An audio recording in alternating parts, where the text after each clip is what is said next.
Let's talk to a hoarder, aka my mum. Hey guys, and welcome to this vlog where I talk to my mum about minimalism and decluttering. As you've probably seen from previous vlogs, my parents' house is just filled to the brim with stuff, and I think a large bulk of that stuff belongs to my mum. So I decided to talk to her about minimalism and decluttering, and actually through talking with her, I've come to better understand reasons why I think she might be hoarding, and I'll talk about that later on at the end of this video. So let's dive straight into question number one. I guess the first question is, have you heard of minimalism? No, I guess I know the meaning was simple, simplistic. Yeah? Yeah, Yeah. I think that is the message behind that, I think. Yeah, that's pretty much it, yeah. And when you hear the word minimalism or being a minimalist, what do you think of? I think basically it's not to acquire too many things which are not necessary. Yeah, that's... To make life simple. Yeah. To make life simple, I think, is a bit of a byproduct, because ultimately the point of it is to try to reduce your belongings and your possessions so that all the things you have either serve a function or are something that you really, really love. Mm-hmm. And then all the things in between that, where you kind of don't mind it or you don't really care about it, the objective is just to get rid of them, because you don't really care about them. Or whether you say don't care or whether you don't need it. But yeah. I think it's the don't need it. It's much better than don't care about it. We then ended up spending the next 5 minutes or so just discussing semantics between the wordings of don't care and don't need, and I will spate that, don't worry, you don't have to sit and watch all of that. But it did raise an interesting point for me in terms of the wording that we might use when we're deciding if we want to keep something or not, because there's this huge shade of grey where we can use wording like, I kinda like it, and it might come in handy at some point, or so-and-so gave me this, and there's so many ways of justifying an item to ourselves that sometimes our judgment can just get clouded.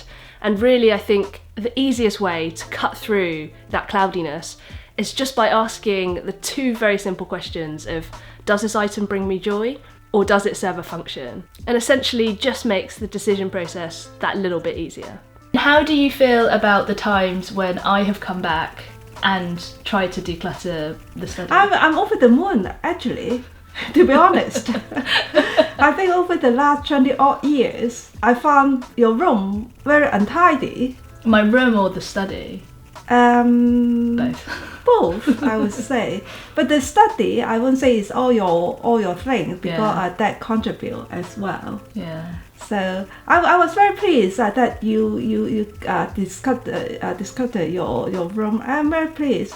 Although I feel very sad when you gave away all those soft toys. I know. I think each soft toy. Hard. I found it hard because each soft toy, to me, that is a story behind it. Now, for example, the 7 dwarf, that you gave away. I know.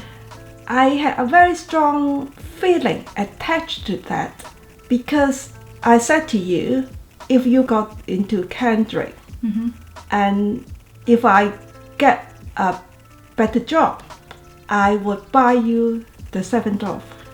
We had such a hard time trying to find all 7 as well. Yes. It wasn't easy to find all 7. Not easy to find. Yeah. So I think at that time we all got kind of a goal there to achieve it. Yeah. And then you got into Kendrick, and then I found a better job, so I bought you this 7 dwarf. So to me, it's quite a kind of sentimental thing. I know, and I do understand that. And when I saw them, I actually was quite hesitant to give them away. But what I like is that you give away to the hospice, to the children's hospice. Exactly. So I think that's good. So they will be in good use. So I don't mind, and so I think in the end, I think okay, that's good. It's still they are still in good use. Hopefully, those soft toys will just be loved by several children, and will just continue to bring joy to to several other children, right, because they were just sitting on that I know, yeah, piano, that's just why, not being loved. that's why that in the end, then I said that, yeah, give them away. But I just trying to say that each soft toy, to me, there's a story behind it. And that is where I get my hoarding and storytelling tendencies from. I think it's true for most of us that we place value on stories and the associated feelings to those stories onto items, and that sort of creates the sentimentality that then makes it hard to get rid of an item. But again, like I said before, I think the way to cut through all of that is just to ask yourself the two simple questions of, does it bring me joy or does it serve a function? And that's it. I think there have been a couple of times when I have come back to declutter and I think I was too forceful because I just had an objective myself. I think that's I good. had my own personal goal. Yeah. But then, you know, that means that sometimes I may not take into account if you have a particular goal or if Dad has a goal with keeping some of the items. I think we have one common goal is declutter the room because so many things. So yeah, we are pleased that you make a start. Make a start. We need to do a lot more, but yeah. But at least that you have to make a start. I think that is a good thing. Yeah. And I think since then I decluttered the other area of the house as well. Have you? The lounge. What have you decluttered? I think I did, didn't I? Did you? What did you get rid of? Did you not just tidy? Probably I tidy when I decluttered it. My goal for coming back here sometimes is to declutter as much of my belongings as possible. Things that you can only declutter your own belongings. Yeah, of you course. can't do mine anyway. Yeah, I know. So, yeah, of course. Yeah. And I feel like there are a lot of things that if I haven't seen for many, many years and I haven't thought about it for many, many years, then the chances are that I don't really want them or I don't need them. And so that's my method usually. Yeah, we do have a kind of that sort of formula to work on, and then and I always said that in the garage, if anything not been touched for 2 years, they can go. So that's everything in the garage. We just haven't got time to come and to work out which one we haven't touched for 2 years. That's all. Some of them are the stone that you collect actually. You can get rid of those. And you collect McDonald's toys. I did collect McDonald's toys. You can also get rid of those.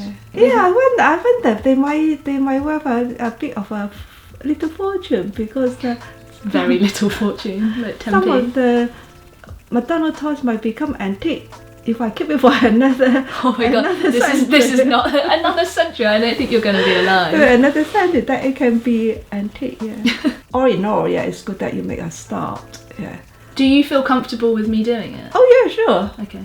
I'm pleased that you do it. Okay. Because I can't declutter for you. I don't know which one you want, which one you don't want. Yeah. Do you think in future you may be able to declutter for yourself? Well, when we know that in a couple of years' time when we refurbish this house, we need to declutter anyway. So we just wait for that time. Do you think that's a smart idea, or do you think you should declutter little bits sort of gradually as opposed to just this one big... We should declutter bit by bit January, that's true. Don't wait until all at one go. Yeah, I'm decluttering my clothes now, so yeah. Are you? I am. I gave away 2 bags of my clothes. Well, I give away your clothes first, then give away Dad's clothes, then come to my clothes. Okay, so in general, you're happy for me to declutter all my stuff? Carry on. Okay. After you've done yours, then I will tell you that do mine. I tell you which one I don't want, then you can declutter them.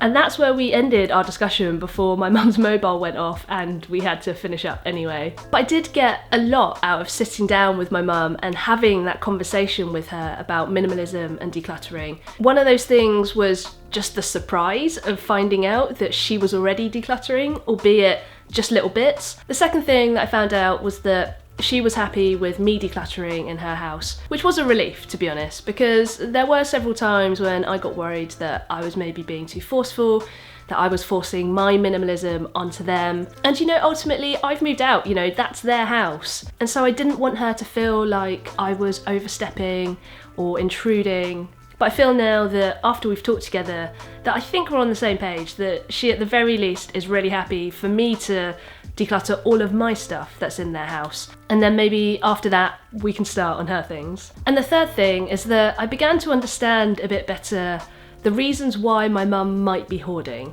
And essentially it's just that she feels that she doesn't have time to declutter. She's the CEO of a local charity and she works super hard. She's always had this incredible work ethic, and so she just spends a lot of her waking hours working.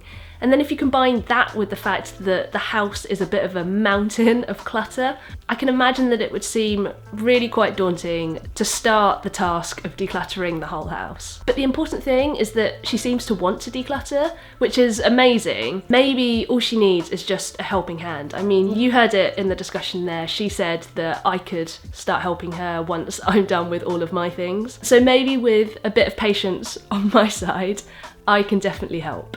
And so that's it. That's where we got to with our conversation about minimalism and decluttering. And let me know in the comments below, have you had conversations with your parents or other family members or friends about minimalism? How did that conversation go? Did it go well? Did it not go well? This conversation with my mum actually went quite well. It went better than I thought it would. I'm glad that we made the time to sit down and talk about minimalism from both of our perspectives. And now I think we're on the same page, which is amazing. And all that's left to say, as always, is thank you so much for watching. I don't know if you can hear it in my voice, I'm still kind of ill. My sinuses feel like they're about to jump out of my face. So I think I'm going to take the rest of the week off, I'm afraid, and I won't be uploading on Friday as I usually do. I'm really sorry. I will actually miss you guys and I will miss vlogging. That will kind of suck, but I also hate being ill, so I'm going to try and get over this as quick as I can so that I'm back to normal. In the meantime, give us a thumbs up if you like this video, hit that subscribe button if you haven't already, and I will see you guys next week with a new vlog. Okay, bye.